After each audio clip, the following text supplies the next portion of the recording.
तो जयकारा बोल मेरे श्री गुरु महाराज की जय। सभी गुरुमुख प्रेमियों से सप्रेम जय सच्चिदानंद।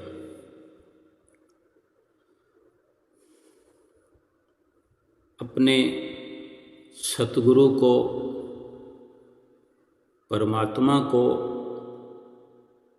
एक करके जान लिया है। जब सतगुरु में परमात्मा का अनुभव बाहरी तौर पर, बाहरी स्तर पर, बाहरी नज़रिए से हो गया है, ये समझ लिया है कि मेरे सतगुरु ही परमात्मा है, मेरे सतगुरु ही परम ब्रह्म परमेश्वर है। फिर सतगुरु में परमात्मा को देखना, सतगुरु को ही परमात्मा समझना, फिर इसके बाद एक अहम कार्य, जिम्मेदारी वाला यही रह जाता है, यही काम बाकी रह जाता है। चाहे उसे हम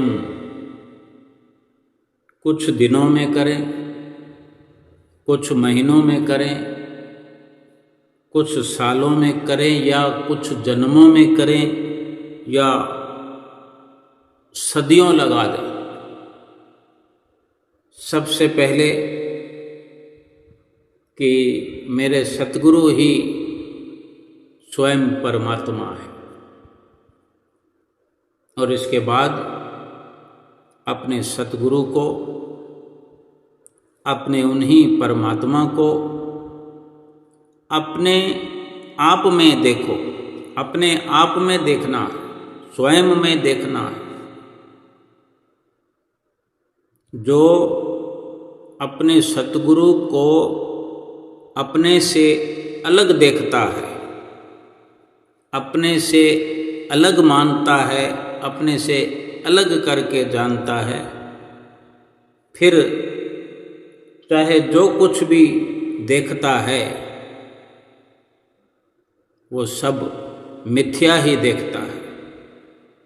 वो देखना ना देखना सब प्रकार से बेकार है, क्योंकि सतगुरु को अपने से अलग देखा जाना ही समस्त क्लेशों का दुख है, कारण है। आज जितनी भी इंसान दुखों वाली जिंदगी व्यतीत कर रहा है, अपने आप को दुखों के बवंडर में फंसा हुआ देख रहा है, अनुभव कर रहा है, कुछ समझ नहीं पा रहा है। वास्तव में उसका एक ही कारण है कि वो परमात्मा को अब अपने आप से अलग देखता है।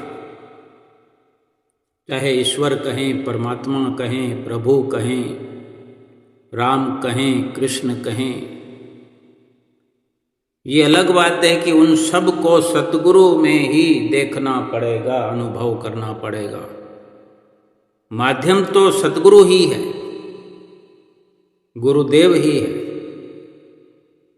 जो परमात्मा को दिखाने वाला है, राम को दिखाने वाला है, कृष्ण को दिखाने वाला है, परमेश्वर से मिलाने वाला है। किसी भी प्रकार से भी समझ लिया जाए तो यही समझने की बात है कि जो भी अपने परमात्मा को, सतगुरु को अपने से अलग गिनती करता है, अपने से अलग देखता है कि मैं कुछ अलग हूँ और वो परमात्मा या सतगुरु अलग है, अपने आप में जब तक सतगुरु का, परमात्मा का एहसास नहीं होगा, अनुभव नहीं होगा। दुनिया में चाहे कितने लंबे अरसे तक कोई रहे, एक बार नहीं, बार बार इस दुनिया में आए, दुखों और कलेशों का खात्मा नहीं हो पाएगा। सारी दुनिया का हम जो विश्लेषण कर सकते हैं कि कितना दुख है, और दुख भी ऐसा कि जिसका निवारण हो ही नहीं रहा, हो सकता भी नहीं, क्योंकि दुख को गले लगा करके रखा हुआ है, दुख को इनविटेशन देकर रखा हुआ है, दुख को हम चिपड़ गए हैं कि दुख को छोड़ना चाहते ही नहीं। कि ये जो हमारी समझ है कि वो अलग है, मैं अलग हूँ, वो परमात्मा कोई और है, मैं कोई और हूँ। और जब ये समझ आएगी कि मैं भी वही हूँ और वो भी वही है, कोई भिन्न भेद नहीं है, और ये सच्चाई तभी सिद्ध होती है जब सतगुरु के चरणों में बैठ करके सतगुरु को देखकर ही परमात्मा का अनुभव होने लगे, सतगुरु में ही परमात्मा नजर आए, और फिर उन्हीं सतगुरु को, उन्हीं परमात्मा पार ब्रह्म परमेश्वर को स्वयं में देखने का भाव जग जाए।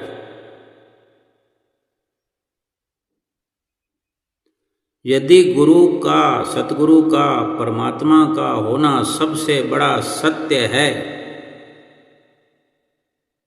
तो आपका होना सबसे बड़ा झूठ है।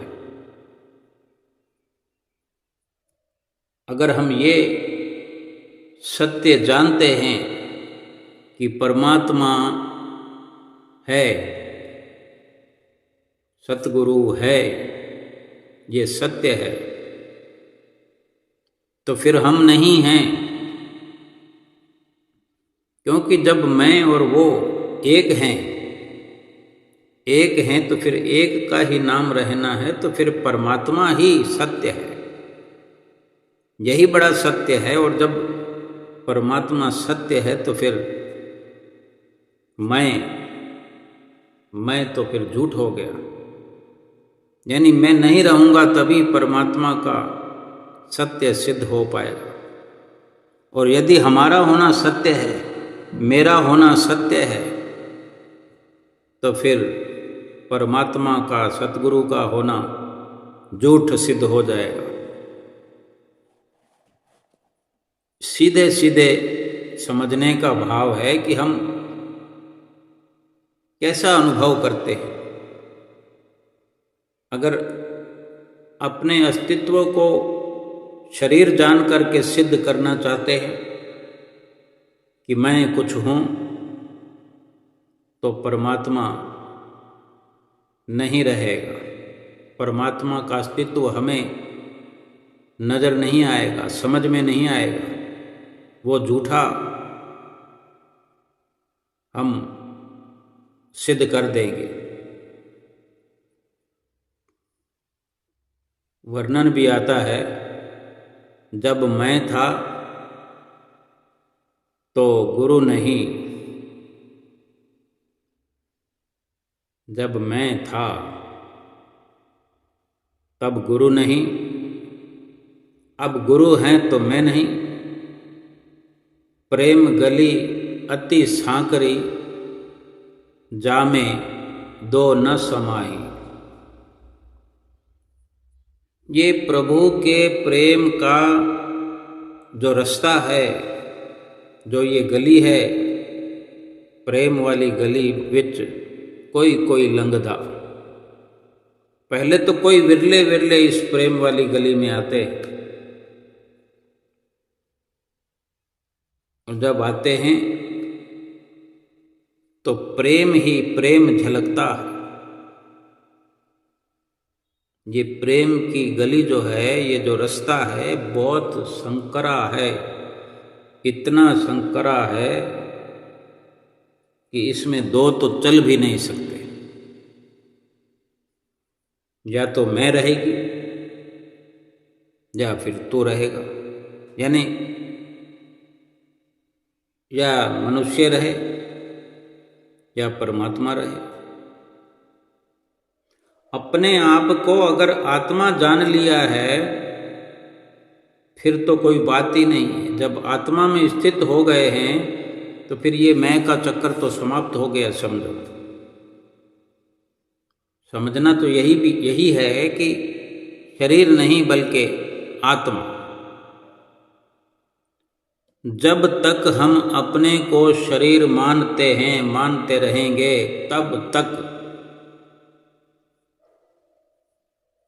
संसार से, विश्व से अलग है। जब तक खुद को जीव मात्र मानते हैं तब तक अनंत परमेश्वर के एक अंश मात्र है। लेकिन जब अपने आप को आत्म स्वरूप जान कर उसका वास्तविक रूप से अनुभव करने लगते हैं, अपनी आत्मा में स्थित होने लगते हैं, अपनी आत्मा में स्थित हो जाते हैं, तब हम निश्चय ही व्यापक विश्व रूप परमात्मा बन जाते हैं। सृष्टि को रचने वाले परमात्मा के साथ मिल करके, आत्मा को विलीन करके परमात्मा ही हो जाते हैं। इसमें कुछ भिन्न भेद नहीं है। आज जाने कैसी विडंबना कुदरत की कहें या इंसान की अपनी खुद की शिकारग्रस्त जिंदगी का, जो कि माया का शिकार हुआ जिंदगी को जी रहा है, इसका वर्णन कहें कि किस कदर दुनिया में आज माया का खेल हो रहा है। माया अपना खेल दिखा रही है। दो भाइयों के बीच में, माता और पुत्र के बीच में, पिता पुत्र के बीच में, बहन भाई के बीच में, दो मित्रों के बीच में न खत्म होने वाला ऐसा क्लेश फैल गया जिसका कहीं भी थमने का कोई बिंदु नजर नहीं आता। भाव कहने का इतना ही है कि ये सब अपनी या अपने मैं होने का, यानी अपने होने का ही ये सारा पसारा बन करके रह गया है। अगर मैं न रहे, केवल परमात्मा ही परमात्मा हो जाए तो फिर झगड़ा करेगा कौन, फसाद करेगा कौन, इन जमीन जायदादों में कौन रचे पचेगा, माया में कौन लिप्त होगा, माया का शिकार बनने के लिए कौन रहेगा। जब इंसान रहेगा ही नहीं तो माया किस पर अपना दबदबा बनाएगी। जब केवल परमात्मा ही रह जाए, माया तो परमात्मा की दासी है। अगर अपने अस्तित्व को परमात्मा के साथ मिला देते हैं, अपने आप को आत्म स्वरूप जान लेते हैं, अपने आप को आत्मा जानने का अनुभव होने लगता है, हो जाता है, फिर संसार का कोई भी दुख, कोई झगड़ा बखेड़ा बाकी नहीं रह जाता। एक छोटी सी कहानी शायद हमारी चिंता दूर कर दे। एक सेठ हुए हैं धनीराम जी, बड़े सम्मानित, विचारशील और संपन्न व्यक्ति थे सेठ जी। उनके 2 पुत्र थे, एक मोहन और एक सोहन। समय के साथ धनीराम जी वृद्ध हो गए। संसार से जाने का वक्त भी आया, हर किसी का आता है। और उन्होंने वक्त रहते अपने संसार छोड़ने से पहले अपनी जायदाद का, अपनी संपत्ति का बंटवारा करने का निर्णय लिया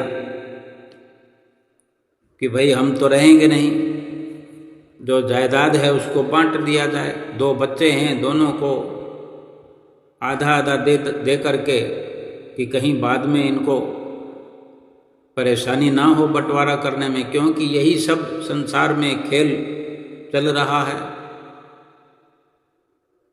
किसी के पास कुछ नहीं है तो वो इस बात के लिए दुखी है, किसी के पास अधिक है तो वो दुख अपने आप बढ़ा लेते हैं, निमंत्रण देकर बुला लेते हैं। महापुरुष केवल अपनी शरण में आए हुए जीव को इंसान से, मनुष्य से ब्रह्म बनाना चाहते हैं। उस आत्म स्वरूप इंसान को अपनी आत्मा में स्थित करते हुए परमात्मा में विलीन कर देना चाहते हैं, ताकि संसार की किसी भी प्रकार की धन संपदा में उलझ करके वो परमात्मा को ना भूले, भक्ति को ना भूले, भजन सुमरन को ना भूले। सेठ जी के बंटवारे की कार्रवाई शुरू हुई, जायदाद को बांटना शुरू हुआ। जैसे ही शुरुआत हुई वैसे ही दोनों पुत्रों में, सोहन और मोहन में कलेश पैदा हो गया, विवाद खड़ा हो गया। क्योंकि कुछ चीज़ों के साथ, कुछ बंटवारे के साथ जब ये जिक्र आया कि शहर में जो एक बंगला है, आलीशान घर है 4 बेडरूम का, उसको लेकर दोनों में झगड़ा हो गया। हर चीज़ का बंटवारा होता है, लेकिन कहीं एक ही मकान हो, उसका बंटवारा करना होता है तो आधा आधा होता है, या उसको बेच करके आधा आधा पैसा बांट लिया जाए। लेकिन उस मकान के लिए, आलीशान 4 बेड वाले मकान के लिए दोनों भाई का कलेश था कि एक कहता है कि मैं लूँगा, दूसरा कहता है कि मैं लूँगा। ये कोई बंटवारा थोड़ी है। कोई छोड़ना चाहेगा आधा हिस्सा तभी बटेगा, जब अकेला ही कोई हजम करना चाहे तो बंटवारा कैसे होगा। और ऐसा विवाद हो जाए बड़ी मुश्किल हो जाती है। तो बात इतनी बिगड़ गई कि दोनों भाई आपस में एक दूसरे को मारने मरने पर उतारू हो गए। आगे की कार्रवाई रुक गई क्योंकि एक फैसला पूरा हो तो आगे बढ़े। जब दोनों भाई मरने मारने को उतारू हैं तो ये नज़ारा देखकर सेठ धनीराम जी उनको देख करके जोर जोर से हंस पड़े। आज दुनिया का कोई इंसान हो इस प्रकार से बंटवारा करता हो तो घर में कलेश हो जाए, 2 बेटे झगड़ पड़े तो बाप को हंसी नहीं आएगी, दुख होगा। कि क्या इस दिन के लिए ये जायदाद बनाई थी? मेरे ही सामने, जिनको मैं जायदाद देकर उनके हाथों में सौंप करके कमाया हुआ धन देकर जाना चाहता हूँ, ये उस धन को पाकर उस धन के लिए ही लड़ रहे हैं। लेकिन धनीराम जी हंस रहे थे, जोर जोर से हंसने लगे, हंसी छूट पड़ी, क्योंकि धनीराम विचारवान और ज्ञानवान थे, इसलिए हंस पड़े। उनकी जोर जोर से हंसी देख करके दोनों भाई, जिनका ध्यान उधर हुआ कि पिताजी जोर से हंस रहे हैं, तो बड़े वो भाई जो हैं वो चौंक गए। वो अपनी लड़ाई लड़ना भूल करके पिताजी से बीच में ही आकर पूछ लिया कि ऐसी स्थिति में आप हंस क्यों रहे हो पिताजी? पिता ने बड़ा गंभीर होकर कहा कि तुम दोनों एक छोटे से इस जायदाद के, इस मकान के, इस टुकड़े के लिए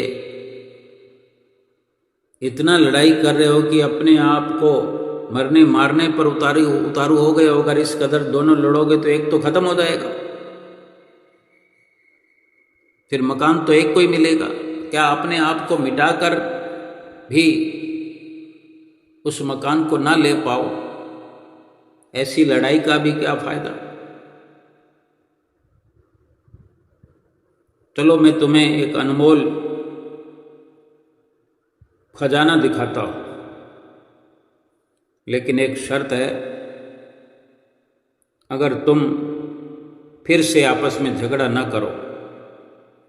अगर झगड़ा किया तो मैं बीच रास्ते से ही लौट आऊंगा।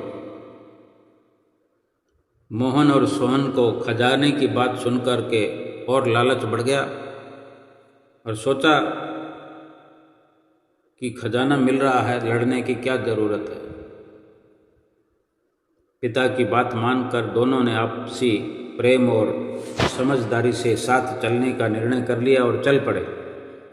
दो पुत्र और एक पिता, तीनों अपने पुश्तैनी गांव के लिए रवाना हुए। रास्ते में एक बस सफ़र करने के लिए जो जाया करती थी, बस मिली और उसमें सवार हो गए। लेकिन उस बस में सिर्फ 2 सीट ही खाली थी और 3 लोग थे वो। तो एक सीट पर पिताजी बैठ गए और दूसरी सीट उन्होंने अपने आप बंटवारा कर लिया कि आधा समय तुम बैठ करके चलो, आधा समय हम बैठ करके चलेंगे। देखो, जब कहीं सम्मति कोई बना लेता है, सम्मति कर लेता है, अपने आप फैसला होने लगता है। रामायण में वचन भी आया है, जहाँ संपत्ति तहाँ सुमति नाना, और जहाँ कुमति तहाँ विपत निधाना। कि जहाँ सम्मति है, मेलजोल है, प्रेम है, प्यार है, वहाँ धन का कोई घाटा नहीं है, कोई कमी नहीं है। और जहाँ कुमति है, विचार मिलते नहीं है, प्रेम सौहार्द नहीं है, वहाँ तो कलेश ही कलेश है, मुसीबत ही विपत्ति नाना। तो जब उन्होंने सम्मति से चलना स्वीकार कर लिया तो उसके बाद असर शुरू हो गया। अब बस की सीट को बांट लिया उसने। 10 घंटे का रास्ता था, चाहे वो 1-1 घंटा बैठ करके अपनी सीट का लाभ उठाते रहे या फिर 5 घंटे एक जना खड़े, 5 घंटा दूसरा जना खड़े। भाव कहने का है कि इस बात पर लड़ाई नहीं हुई कि तुम खड़े रहो या मैं, थोड़ी देर वो थोड़ी देर वो, यानी इस प्रकार से प्रेम से वो 10 घंटे का सफ़र तय हो गया। गांव में पहुंच गए। धनीराम उन्हें एक बड़ी सारी हवेली के पास ले गए, जो हवेली सुनसान थी। दीवारें बेशक मजबूत रही होंगी, लेकिन उनका पलस्तर झड़ चुका था। हर कोने में कबूतरों ने घोंसले बना लिए थे। धनीराम उस हवेली को देख करके रोने लगे, क्योंकि जहाँ भी अंदर देखते हैं कोनों में पक्षियों के घोंसले हैं, धूल जमी है जगह जगह। जब धनीराम रोने लगे तो पुत्रों ने पूछा, पिताजी आप क्यों रो रहे हो? धनीराम बोले, बचपन याद आ गया मुझे। तुम्हें बचपन याद है? यही वो हवेली है जिसके लिए मैंने अपने बड़े भाई से लड़ाई की थी। हम भी 2 भाई थे, जैसे तुम लड़ रहे थे। हमने भी ये हवेली के लिए जिद की थी कि मैं लूँगा, और मेरे बड़े भाई ने कहा कि मैं लूँगा। आखिरकार मैंने जिद की तो बड़े भाई हवेली छोड़कर चले गए, देश को ही छोड़कर विदेश में चले गए। और वो बड़े भाई वापस कभी लौटे नहीं, लौट कर नहीं आए। बंटवारा तो हो गया, मैंने अपनी पसंद का काम कर लिया। हवेली तो मुझे मिल गई, फिर मैं अपने भाई को हमेशा के लिए मैंने खो दिया। वक्त बदला और एक दिन हमें भी ये हवेली छोड़नी पड़ गई।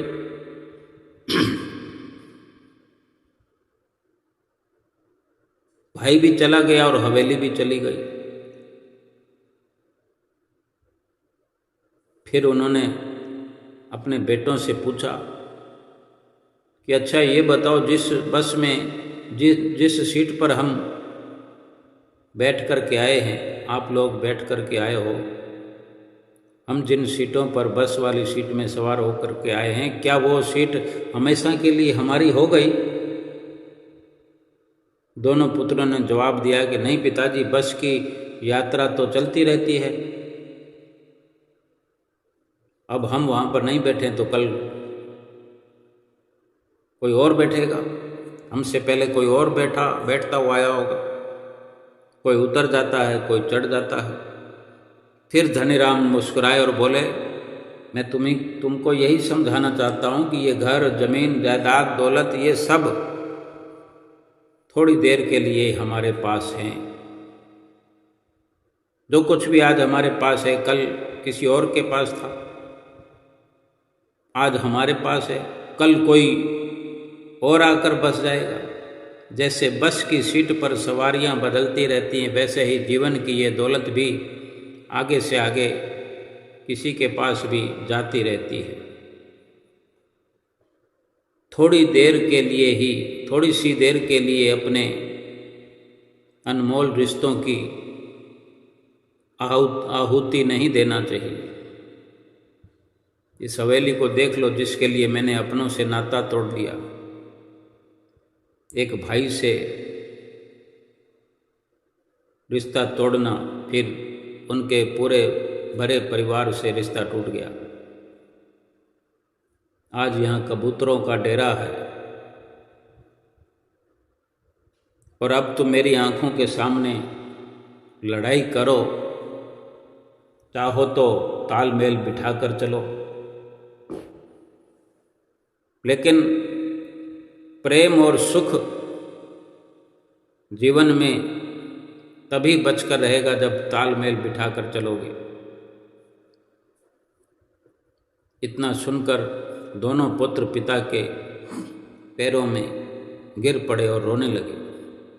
सच्चाई की समझ आ गई। ये एक सांसारिक स्तर की बात है, तब भी त्याग की जरूरत है, कि अगर कुछ त्याग करना पड़े तो कदम पीछे नहीं हटाना चाहिए, कदम आगे बढ़ाकर त्याग करना चाहिए, कुछ छोड़ देना चाहिए। तो रिश्तों का, सांसारिक रिश्तों का मान सम्मान बना रहता है, खुशहाली बनी रहती है। और जब आध्यात्मिक जीवन में जिसने कदम रखा है उसके लिए तो जिम्मेदारी और भी बढ़ जाती है कि ये जीवन है, पूरा जीवन एक यात्रा है। हर संसाधन, हर संपत्ति, ऐश्वर्य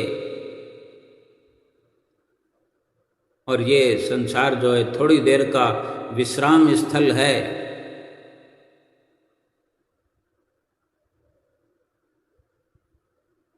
अपने आप को देखो,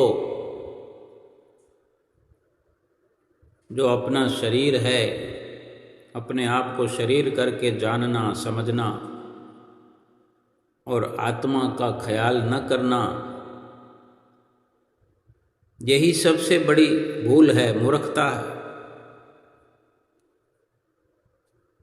इस संसार में सभी कुछ क्षणिक है। जिसने आत्मबोध कर लिया, जिसने अपने आप को आत्मा करके जान लिया, अपने आप को आत्मा में स्थित कर लिया, बाकी सब कुछ भुला दिया, त्याग कर दिया, तो आत्मा में स्थित हो जाने मात्र से सारे सुख मिल जाएंगे। संसार का अपनी विचारधारा से त्याग कर देना, संसार में रहना, संसार को त्याग करके रहना, रहना उसी संसार में है, लेकिन संसार के लिए लालायित होकर के नहीं रहना, संसार को पाने की तमन्ना लेकर के नहीं रहना। और ये तभी हो सकता है जब ये इंसान अपनी आत्मा में स्थित हो जाए, अपनी आत्मा से जुड़ाव हो जाए, अपने आप को आत्मा करके जान लिया जाए, समझ लिया जाए। जब तक अपने आप को शरीर मानते रहेंगे और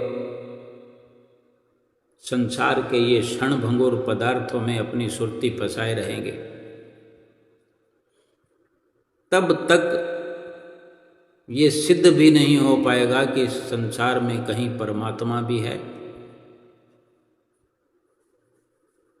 जब तक अपने अस्तित्व को, शारीरिक स्थिति को, अपने वजूद को जिंदा रखेंगे, तब तक परमेश्वर से दूर रहेंगे।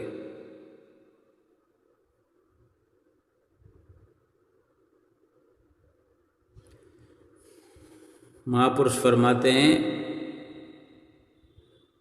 कि हे लोगों, हे मेरे भाइयों, किसी भ्रम में मत भूलो। लोगा भरम न भूलहु भाई, खालिक खलक खलक मही खालक, पूर रहियो सत्रब ठाई। फरमाते हैं, हे लोगो, हे मेरे भाई, किसी भ्रम में मत रहो। ये खलक यानी, खलक कहते हैं सृष्टि को, संसार को, कि ये सृष्टि जो है, ये खलक जो है, खालिक ने, खलक कहते हैं सृष्टि को और खालिक कहते हैं जो सृष्टि रचने वाला है।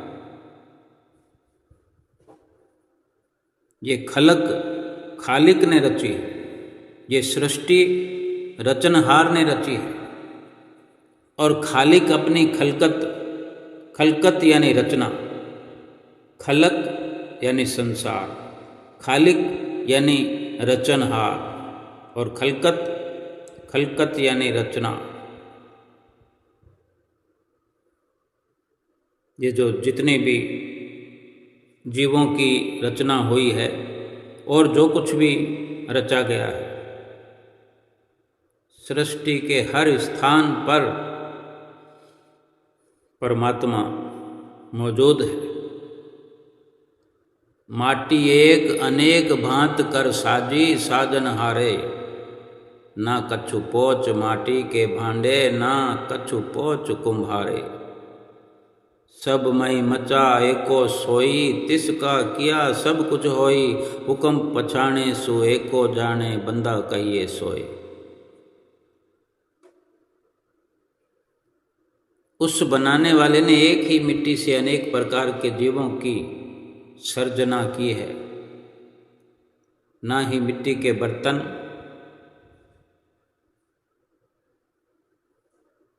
यानी जो मनुष्य का कोई कसूर है, और ना ही बनाने वाले का कसूर है।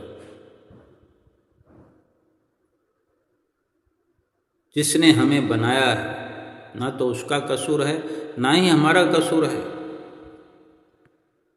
सब में एक ही परमात्मा मौजूद है, उसका ही किया सब कुछ होता है। जो उसके हुक्म को मानता है, केवल उसी पर निष्ठा रखता है, वास्तव में वही नेक पुरुष कहलाता है, वही भक्त कहलाता है, वही संत कहलाता है। अगर इस प्रकार से संसार के झूठे क्षण भंगुर समानों में ही हमारी सुरती फंसी रहेगी, तो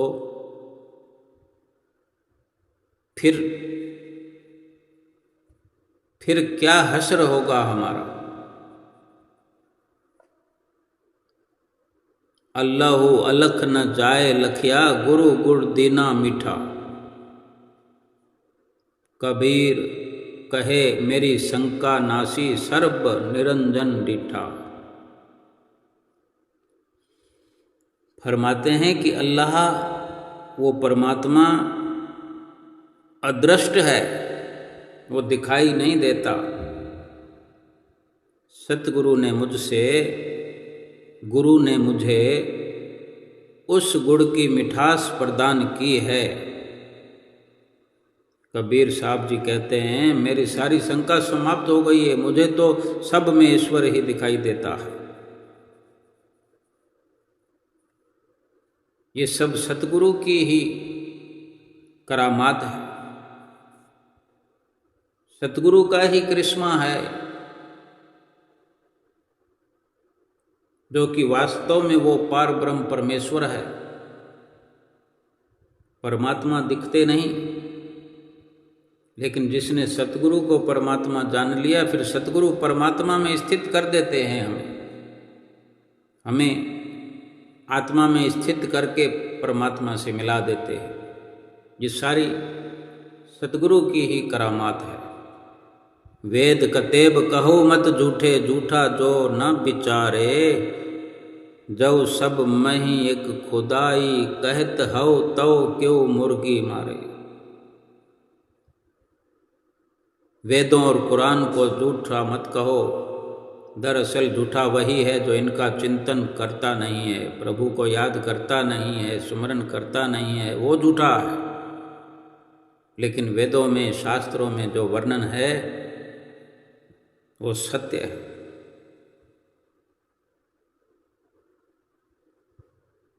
यानी महापुरुषों का कहना यही है कि सभी में वही परमात्मा मौजूद है।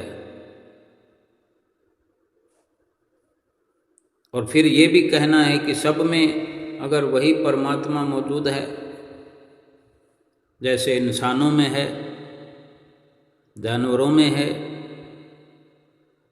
पशु पक्षियों में है, तो कथन आता है कि सब में एक परमात्मा मौजूद है, तो फिर उस मुर्गी को क्यों मार दिया जाता है। मुल्ला कहूँ निवार खुदाई, तेरे मन का भरम न जाई। पूछने वाले पूछते हैं, हे मुल्ला मुझे बताओ क्या ये खुदा का इंसाफ है? तेरे मन का भ्रम अभी दूर नहीं हुआ। पकर जिय आनिया देह विनाशी, माटी को बिस्मिल किया, ज्योत स्वरूप अनाहत लागी, कहे हलाल किया किया।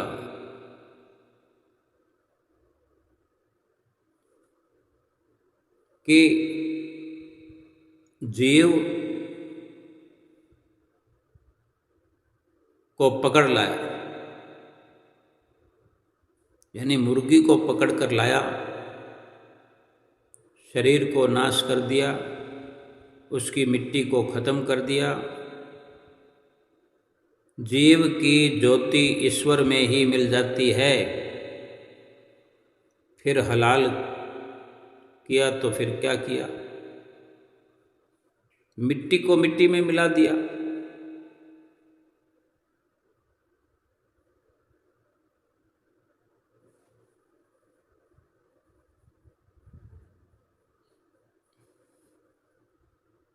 भाव कहने का है कि जब ज्ञान का तेल डालकर प्रभु के नाम की बाती का दिया प्रज्वलित किया जाता है तो इस देह में उजाला होता है।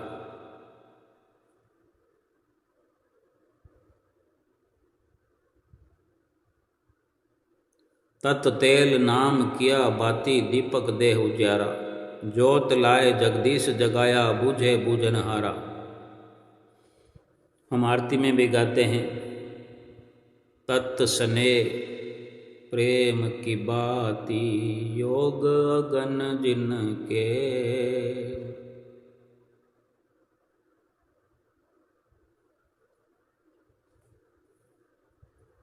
प्रतिलायक सोई जन जो हैं शुद्ध मन के। कि ये जो तत् स्नेह, ये ज्ञान का तेल डालकर प्रभु के नाम की बाती का जो दिया प्रज्वलित किया जाता है, ये बाहर जो ज्योत अपने हाथ में हम लेकर के आरती घुमाते हैं, ये प्रतीक है कि इसी से, इस ज्योति से अंदर अपने भीतर ज्ञान का तेल डालकर प्रभु के नाम की बत्ती को जलाना है, उजाला करना है।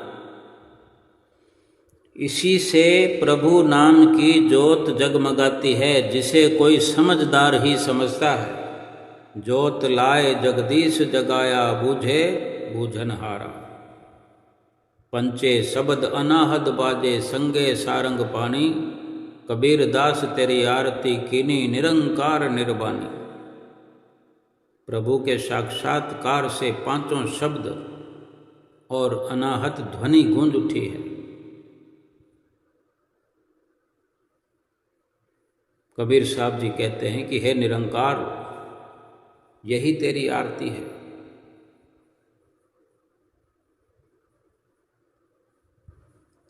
यदि गुरु का होना, सतगुरु का होना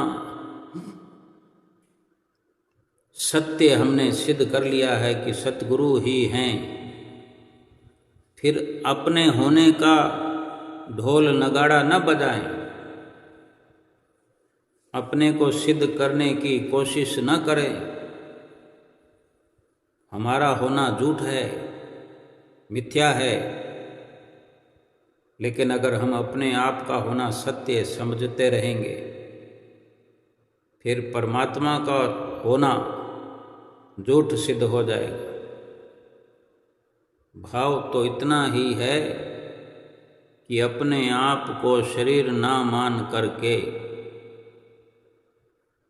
अपनी आत्मा में स्थित होने का, आत्मा का अपनी अनुभव करें, अपने आप को परमात्मा से मिला करके एक करे।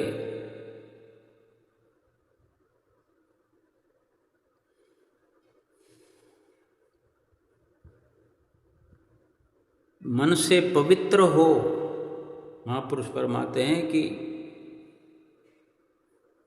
तो मन से अपवित्र है, पवित्र होना पड़ेगा। जब तक अपवित्र हो, मैले हो, यानी तू मन से अपवित्र है, इसीलिए उस पवित्र परमात्मा को नहीं समझा, नहीं जान पाया। और आगे भी अगर ये अपवित्रता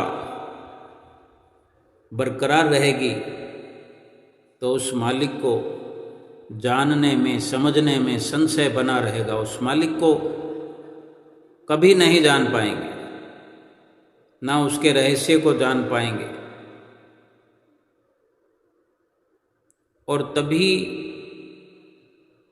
कबीर साहब जी फरमाते हैं कि कहे कबीर भिसत ते चूका दो जग शिव मन मानिया, कि इस तरह तू बहिष्त से वंचित हो रहा है और तेरा मन नरक में जाने के लिए तैयार हो रहा है।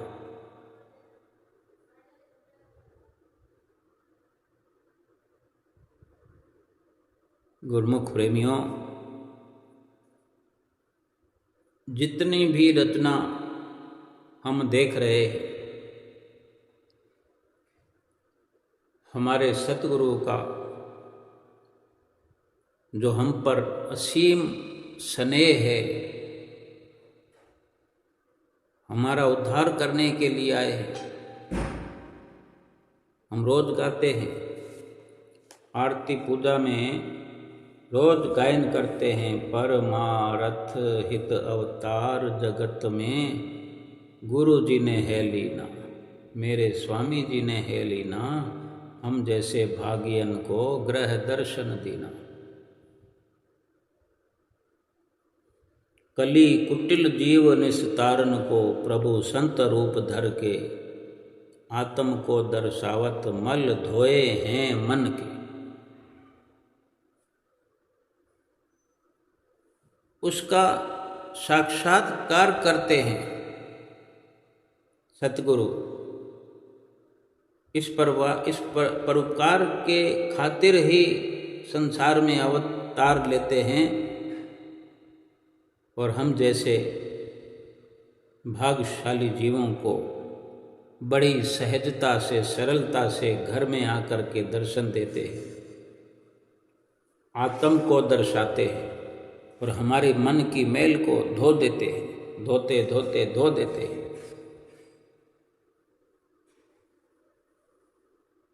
कली कुटिल जीव निस्तार। हम कितने कलयुग के जो जीव हैं, मन से मेले हैं, कुचेले हैं। हमारे मन की मेल को धोने का जो परोपकार है, हर पल छिन हमारे सतगुरु कर रहे हैं। हमसे नाम भजन का सुमरन कराते हैं, आरती पूजा में, सेवा सत्संग में, दर्शन ध्यान में हमारी प्रीत जोड़ते हैं, अपनी चरण शरण में हमें बिठाते हैं, हमें भवसागर के पार ले जाते हैं। संसार में कोई दूसरा सतगुरु जैसा हितैषी नहीं है, सतगुरु जैसा परम हितैषी और नहीं संसार में। केवल सतगुरु ही हैं जो हमारा भला चाहते हैं, भला कर रहे हैं। हमारा ये परम सौभाग्य है और परम कर्तव्य है कि सतगुरु को ही परमात्मा जानकर, समझकर और अपने आप को आत्मा में स्थित करके, अपने आप को आत्मा जान करके अपना सर्वस्व सतगुरु के चरणों में सौंप कर, समर्पित करके सतगुरु परमात्मा के रूप में अपने आप को विलीन करके पूर्ण प्रसन्नता सतगुरु परमात्मा की प्राप्त करके जन्म मरण से छुटकारा प्राप्त करना है। बोलो जयकारा बोल मेरे श्री गुरु महाराज की जय।